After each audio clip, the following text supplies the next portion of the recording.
Okay dear students, इस lecture में हम एक यूनिट स्टार्ट करने जा रहे हैं। मतलब अब हम यहाँ पे नेक्स्ट यूनिट स्टार्ट करने जा रहे हैं, that is states of matter की बात करेंगे। States of matter.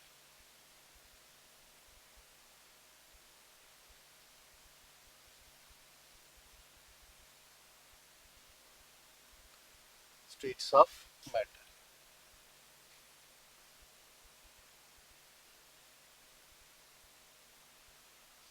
और यहाँ पे हम कौन सा स्टेट मोस्टली डिस्कस करने जा रहे हैं, that is gaseous state. Gaseous state.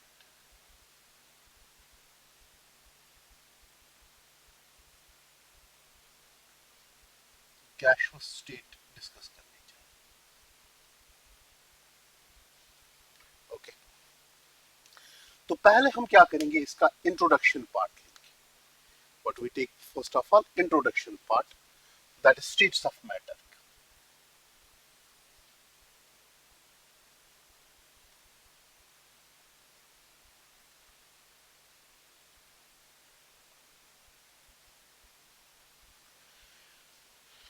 If we see what matter is, simply we can say matter की अगर हम बात करेंगे, it is defined as anything which occupies space and has mass.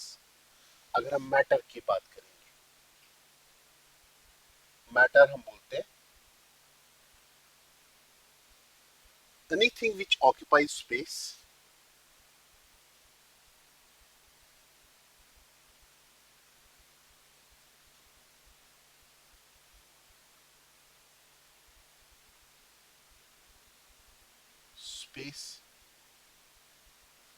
and has mass and has definite mass. Definite mass, उसको हम क्या बोलते हैं, मैटर हम बोलते हैं। एज वी नो, अगर मैटर की हम जनरल क्लासिफिकेशन करेंगे, मैटर हमें जनरली 3 टाइप्स का मिलेगा तो 5 टाइप्स का, बट अगर हम मोस्टली देखेंगे तो 3 टाइप्स का हमें मिलेगा। एक कौन होगा, सॉलिड्स या सॉलिड की बात करेंगे, दूसरा है लिक्विड, और तीसरा है गैस। ये 3 हम यहाँ पे अगर हम देखेंगे, 3 states of matter is mostly available. कौन कौन सा, सॉलिड, लिक्विड एंड गैस की हम बात करेंगे, ठीक है।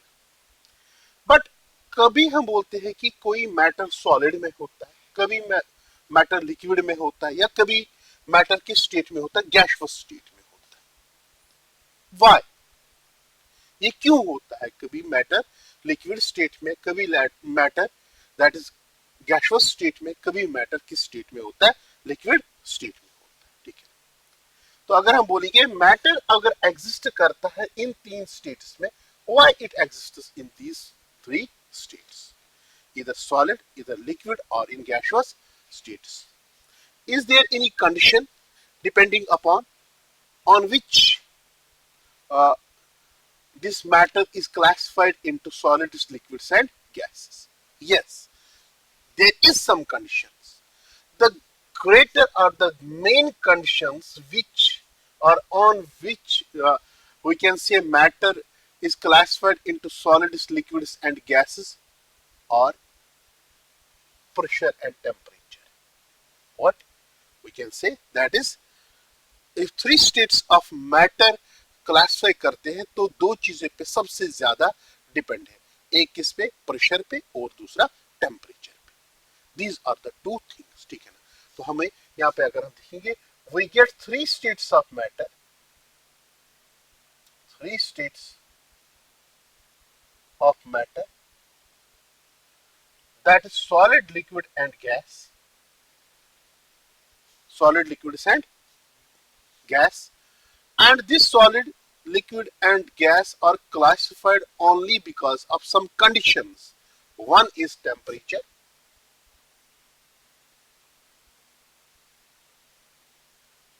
and another is pressure.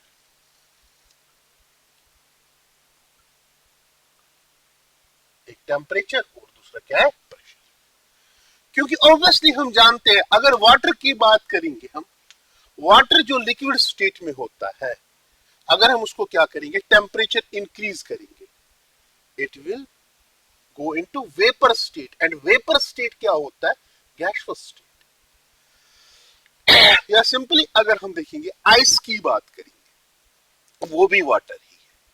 क्या है, वाटर। आइस को जब हम क्या करते हैं, जब हम हीट करते हैं आइस को, तब जाके वो किस में चला जाता है, लिक्विड में, वाटर, लिक्विड। और फर्दर जब हीट करते हैं लिक्विड वाटर को, तब जाके वो किस में चला जाता है, वाटर वेपर्स और गैसियस स्टेट। तो सिंपली अगर यहां पे देखेंगे, ये जो स्टेट्स ऑफ मैटर होते हैं, ये इंटरकन्वर्टेबल टू वन अनदर होते हैं। क्या होते हैं, interconvertible. That is, the solid can change into liquid and liquid can change into gaseous state. Or reverse also true. That is, gaseous will change into liquid and liquid changes into solid. Okay. And the main conditions here depends upon two things. One is temperature and another is pressure. इस पे depend है। Means हम सीधे बोलेंगे यहाँ पे, that is matter or states of matter or interconvertible. States of matter or interconvertible.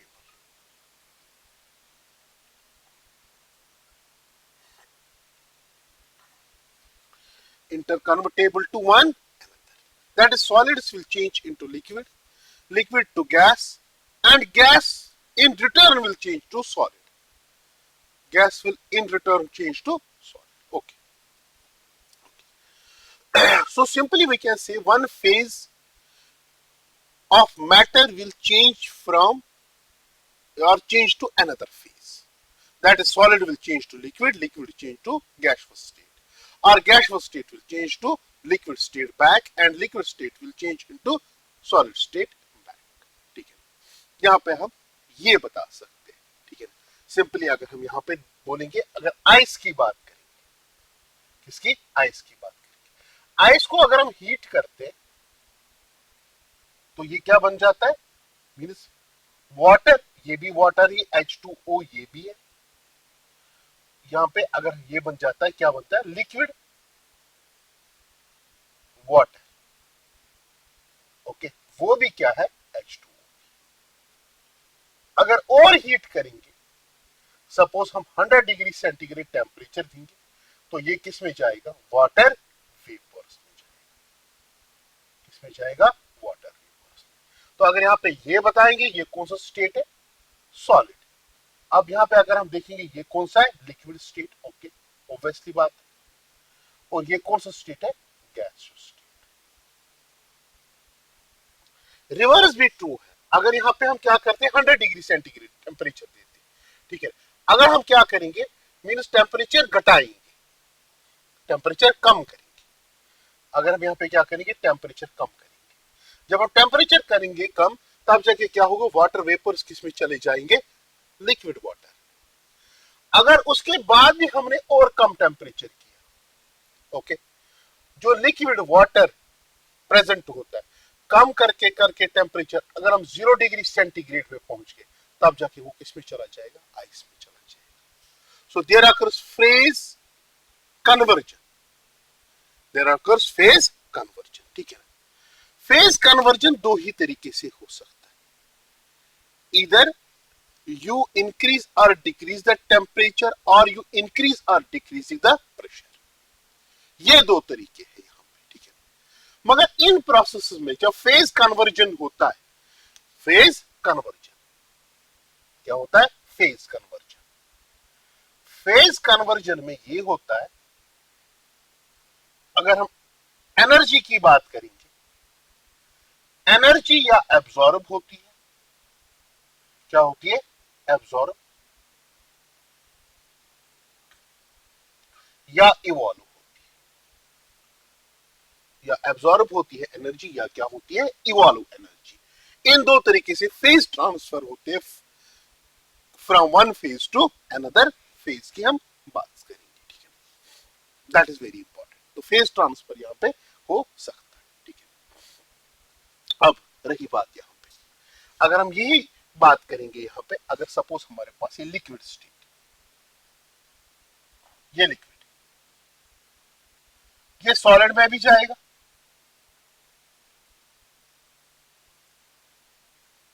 और दूसरा ये किस में जाएगा, गैसियस स्टेट में भी जाएगा।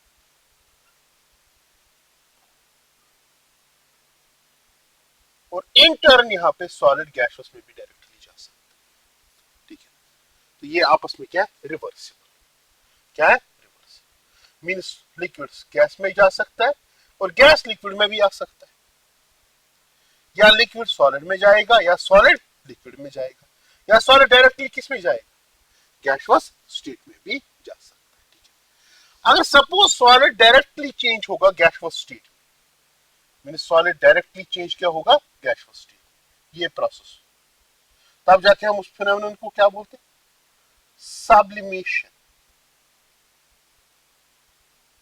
और रिवर्स भी हो सकता है, गैसियस डायरेक्टली किस में जाएगी, सॉलिड में, तब जाके हम उसको क्या बोलते हैं, सॉलिडिफिकेशन। ओके, तो सब्लिमेशन एंड सॉलिडिफिकेशन। अगर लिक्विड गैसियस स्टेट में जाएगा, इसको क्या बोलते हैं, इवेपोरेशन। हाँ, अगर गैसियस स्टेट किस में जाएगा, लिक्विड स्टेट में, तब जाके हम उसको क्या बोलते हैं, कंडेंसेशन। ऑब्वियसली बात है, ठीक है। अगर हम सॉलिड को चेंज करेंगे लिक्विड में, किसको, सॉलिड को लिक्विड में चेंज करेंगे, इसको हम क्या बोलते हैं, फ्यूजन। क्या बोलते हैं, फ्यूजन। और फ्यूजन और मेल्टिंग भी बोल सकते, व्हाटएवर यू लाइक, मेल्टिंग। हाँ, लिक्विड चेंज हो सकता है किसमें, सॉलिड में, किसमें, सॉलिड में, लिक्विड चेंजेस इनटू सॉलिड, इसको क्या बोलेंगे, freezing.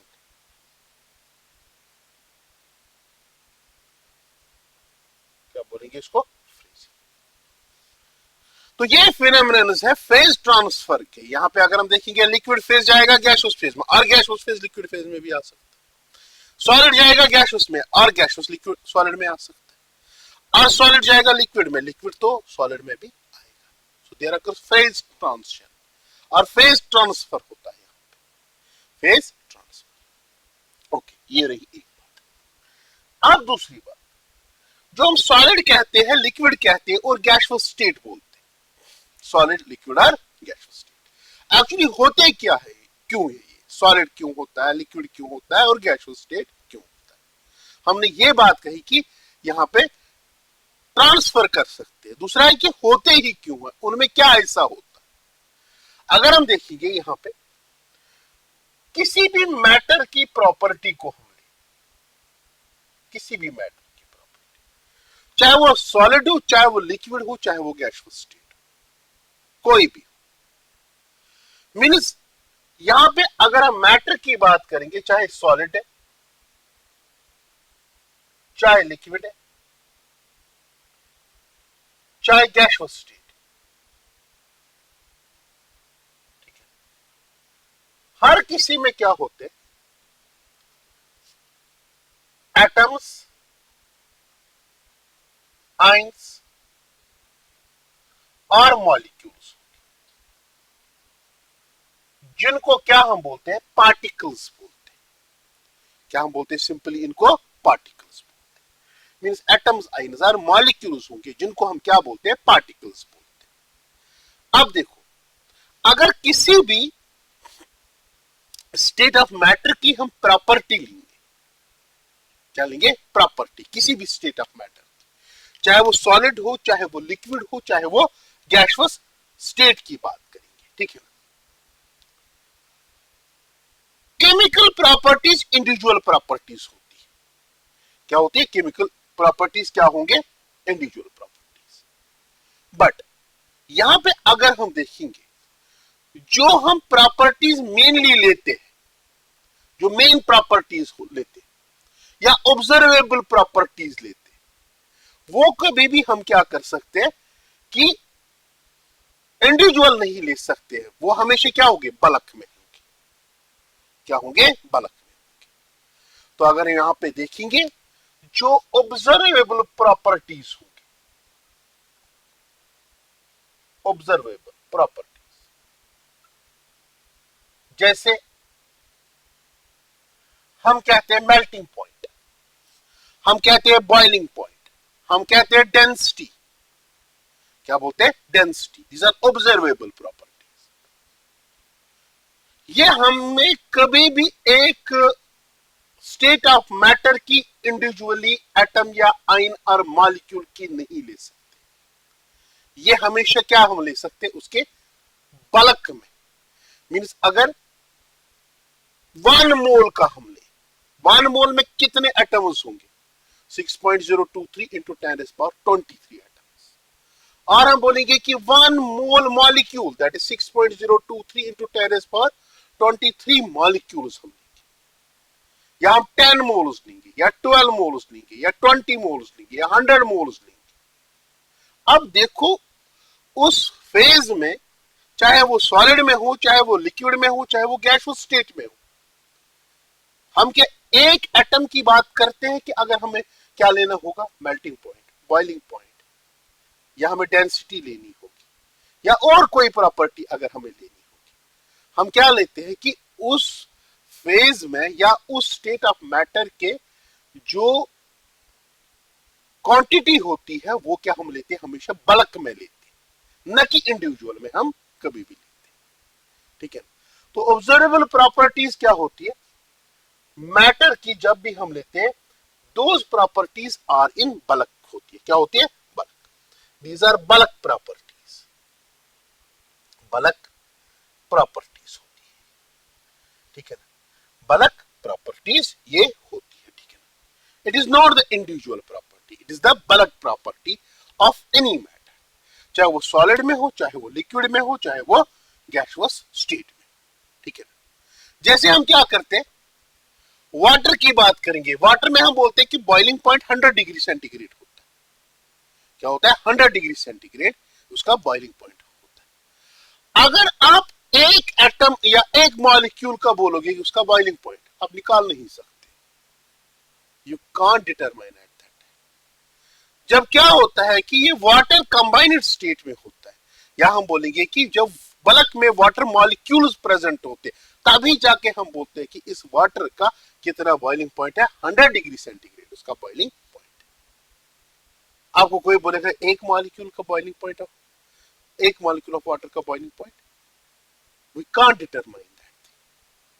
We can determine boiling point of the water और melting point of the water, और बॉइलिंग पॉइंट ऑफ बेंजीन, और बॉइलिंग पॉइंट ऑफ और melting point of any substance. अगर हमें निकालना होगा, हम उसके एक एटम या आयन या मॉलिक्यूल का नहीं निकाल सकते। हम क्या करते हैं, जब वो कंपाउंड या हम वो मॉलिक्यूल की बात करेंगे या वो सबस्टेंस जो होगी, जब वो बल्क में प्रेजेंट होगी, तब ही जाके हम उसके melting point, boiling point, density, all the things determine कर सकते हैं, तब तक हम नहीं कर सकते। तो यहां पे अगर हम देखेंगे, जितनी भी प्रॉपर्टीज होती है इन स्टेट्स ऑफ मैटर की, चाहे वो सॉलिड हो, चाहे वो लिक्विड हो, चाहे वो गैसियस स्टेट हो, हम क्या लेते हैं, बल्क में लेते हैं, ना कि हम इंडिविजुअली ले सकते। तो बच्चे अगर हम यहाँ पे देखेंगे, जो स्टेट्स ऑफ मैटर होते हैं उनकी जो प्रॉपर्टी होती है यहाँ पे, वो क्या होती है, बल्क में होती है। क्या होती है, बल्क में होती है। नाउ अगर यहाँ पे हम देखेंगे कि solid, liquid or gaseous state of matter, how we can say this is solid or this is liquid or this is gaseous state, because every state of matter has atoms, ions or molecules. Atoms, ions or molecules, that is correct. Now if we see in solids, these particles, that is atoms, ions or molecules, are closely packed to one another. while as in gaseous state of matter these particles are randomly, or we can say these are far away from one, but in case of liquids there is intermediate between solids and liquids. So simply अगर यहाँ पे हम बोलेंगे जो solid and liquid state होता है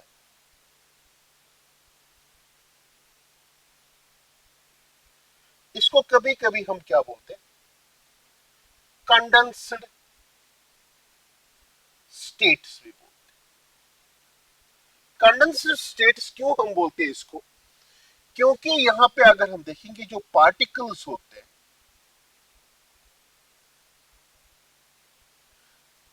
are close to one another, close to one another, ये बहुत क्लोजली होते हैं। while as अगर यहां पे हम देखेंगे जो गैसियस स्टेट होता है इसमें जो पार्टिकल्स होते हैं पार्टिकल्स बहुत दूर होते हैं आपस में, particles are far away and random. while as अगर हम सॉलिड एंड लिक्विड की बात करेंगे उसमें जो पार्टिकल्स प्रेजेंट होते हैं वो क्या होते हैं, दे हैव रेगुलर अरेंजमेंट होता है। सॉलिड्स में सबसे ज्यादा रेगुलर अरेंजमेंट, लिक्विड्स में उससे कम होता है, but greater than gaseous state of matter. Okay, that is very important. Now coming to the point, अगर यहां पे हम देखेंगे ये जो पार्टिकल्स होते हैं किसी भी स्टेट ऑफ मैटर के, चाहे वो सॉलिड हो, चाहे वो लिक्विड हो, चाहे वो गैसियस स्टेट हो, तब जाके ये पार्टिकल्स आपस में बंधे हुए होते, क्या होते, बंधे हुए होते। और जब ये बंधे हुए होते आपस में यानी कि they are interacted with one another, there must be some force. और वो फोर्स क्या होता है, जिस फोर्स को हम क्या बोलते हैं, इंटर मॉलिक्यूलर फोर्स या इंटरमॉलिक्यूलर फोर्सेस। तो अगर यहां पे हम बात करेंगे अब मोस्टली ये सॉलिड्स, लिक्विड्स और गैसियस स्टेट ऑफ मैटर क्यों बनते हैं, वो किन की वजह से बनता है, और दिस इज द रिस्पॉन्स, कौन से, इंटरमॉलिक्यूलर फोर्सेस, या हम बोलेंगे इंटरमॉलिक्यूलर फोर्सेस ऑफ अट्रैक्शन। सो हम सिंपली बोल सकते हैं यहां पे मैटर क्लासिफाई होता है, matter is classified into solids, liquids or gaseous state because of intermolecular forces of attraction. So यही intermolecular force of attraction responsible होते हैं कि हमें ये स्टेट्स ऑफ मैटर मिलते हैं। तो अगर हम यहां पे देखेंगे जो सॉलिड्स होते हैं इनमें क्या होते हैं, strong intermolecular force of attraction. वही कारण है यहां पे अगर हम देखेंगे कि अगर कोई सॉलिड प्रेजेंट होगा जो इसमें एटम्स, आइंस और मॉलिक्यूल्स होंगे, due to strong intermolecular force of attraction ये क्या होते हैं, आपस में कंपैक्टली पैक्ड होते हैं। क्या होते हैं, compactly packed, they are compactly packed.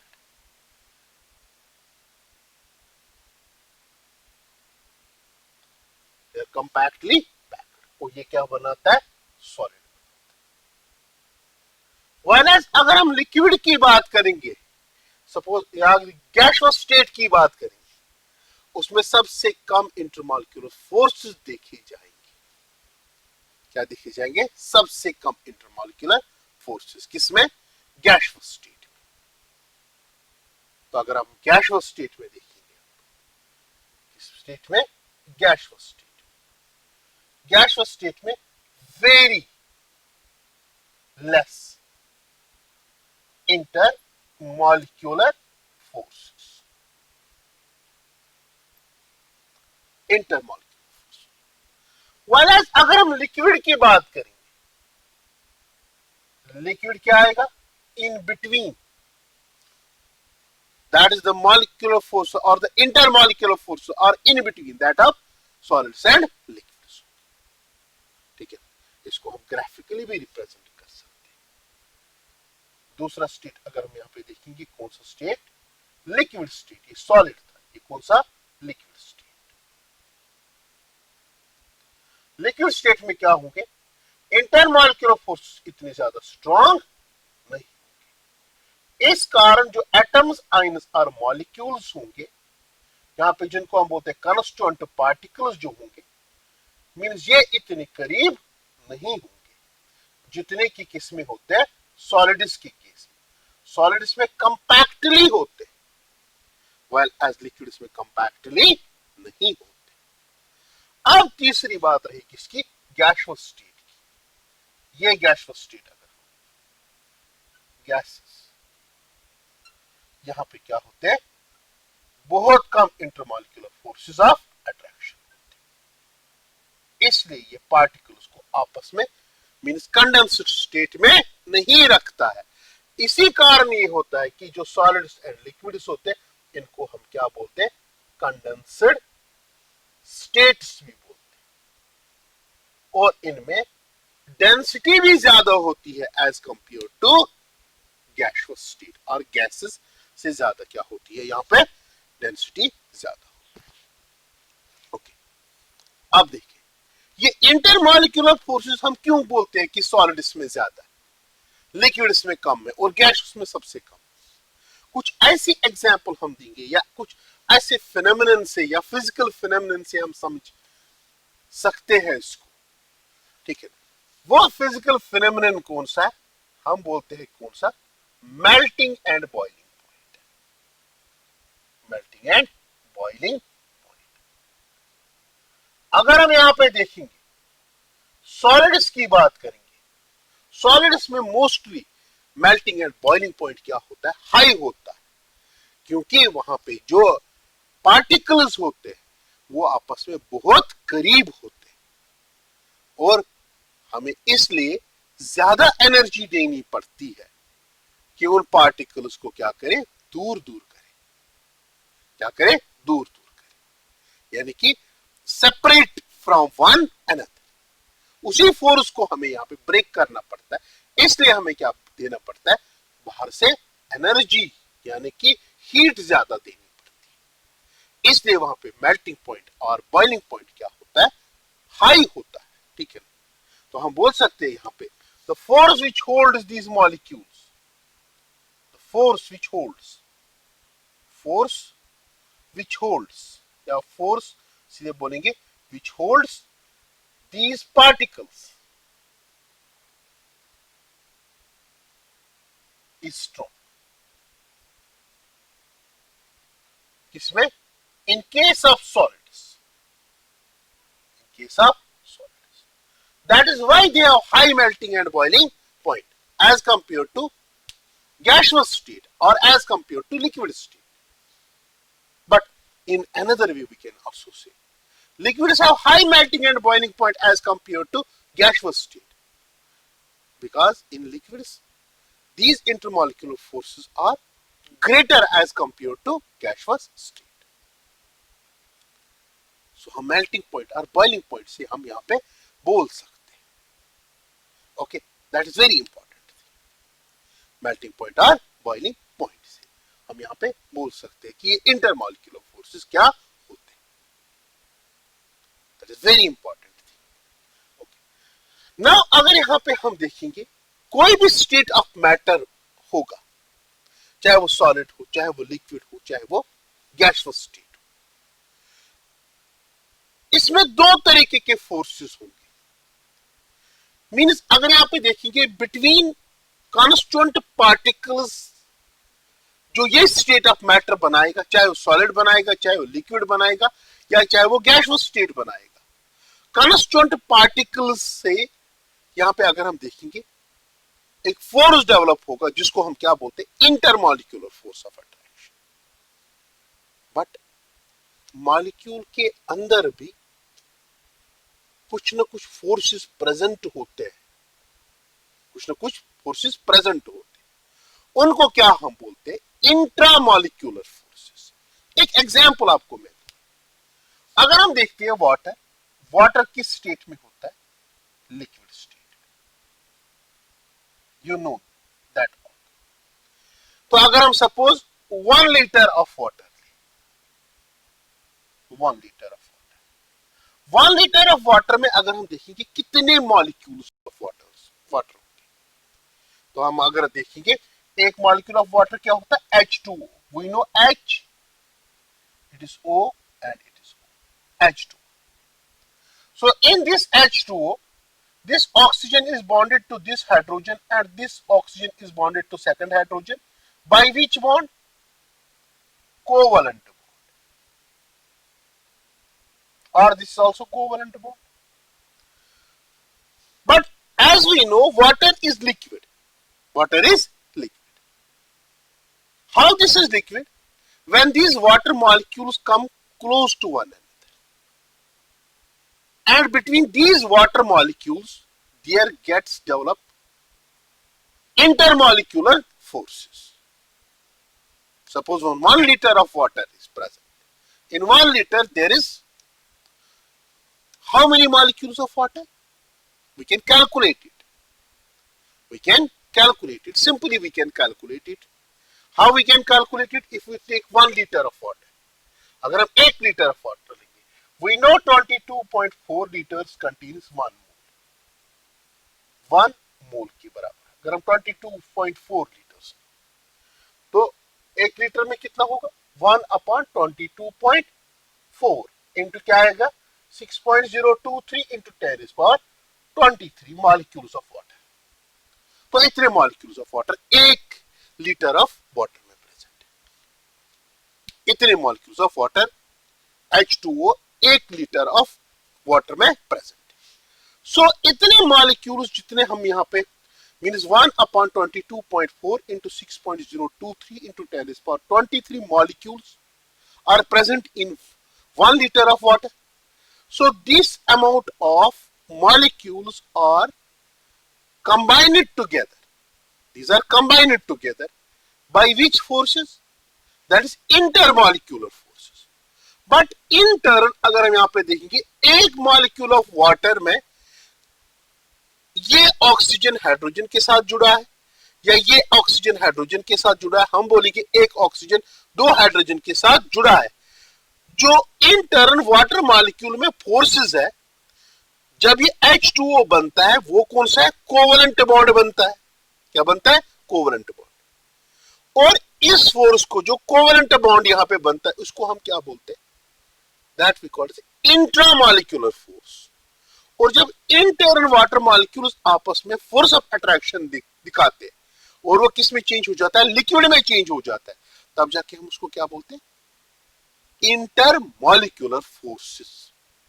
तो 2 तरीके के फोर्सेस किसी भी स्टेट्स ऑफ मैटर में डेवलप होते हैं। एक को हम बोलते हैं इंटरमॉलिक्यूलर फोर्स,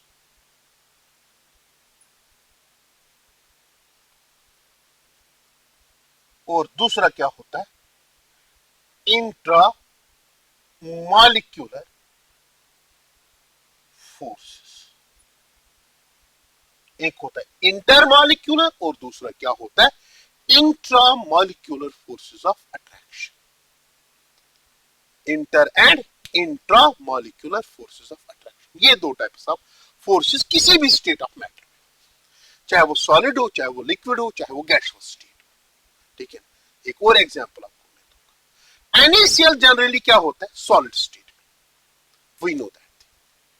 बट अगर हम 1 ग्राम ऑफ NaCl, कितना, 1 gram of NaCl, 1 gram of NaCl solid state में कितने मॉलिक्यूल्स ऑफ NaCl होंगे? We can calculate that simply, we can calculate that. Suppose हमने कहा कि उसमें मतलब कि 1 लाख मॉलिक्यूल्स या 10 लाख मॉलिक्यूल, जितने भी है, रैंडमली हम चूज करें, ठीक है, random.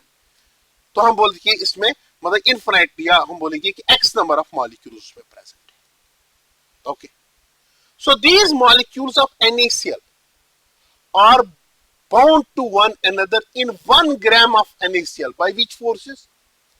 That is intermolecular forces. But in turn, if we take 1 molecule of NaCl, 1 molecule, that NaCl is bound together, that is this cation and this anion are bound together with which force? Electrostatic force. Or we can say in another words, the force which is responsible, that is ionic bond. Or in another terms, we can say that is electrostatic force of attraction. Electrostatic force of attraction से एक molecule का cation और A9 आपस में जुड़ा हुआ है। In turn अगर हम 1 ग्राम ले या 10 ग्राम ले या 20 ग्राम ले, जब हम वो साल्ट लेते हैं, वो जो एटम्स या सॉरी मॉलिक्यूल्स आपस में जुड़े हुए हैं, मींस वो कैसे जुड़े होते हैं आपस में, इंटरमॉलिक्यूलर फोर्स ऑफ अट्रैक्शन से जुड़े हुए होते हैं। तो ये रहा इंट्रोडक्शन पार्ट हमारा किसका, स्टेट्स ऑफ मैटर का, ठीक है। That is very important. Thank you very much.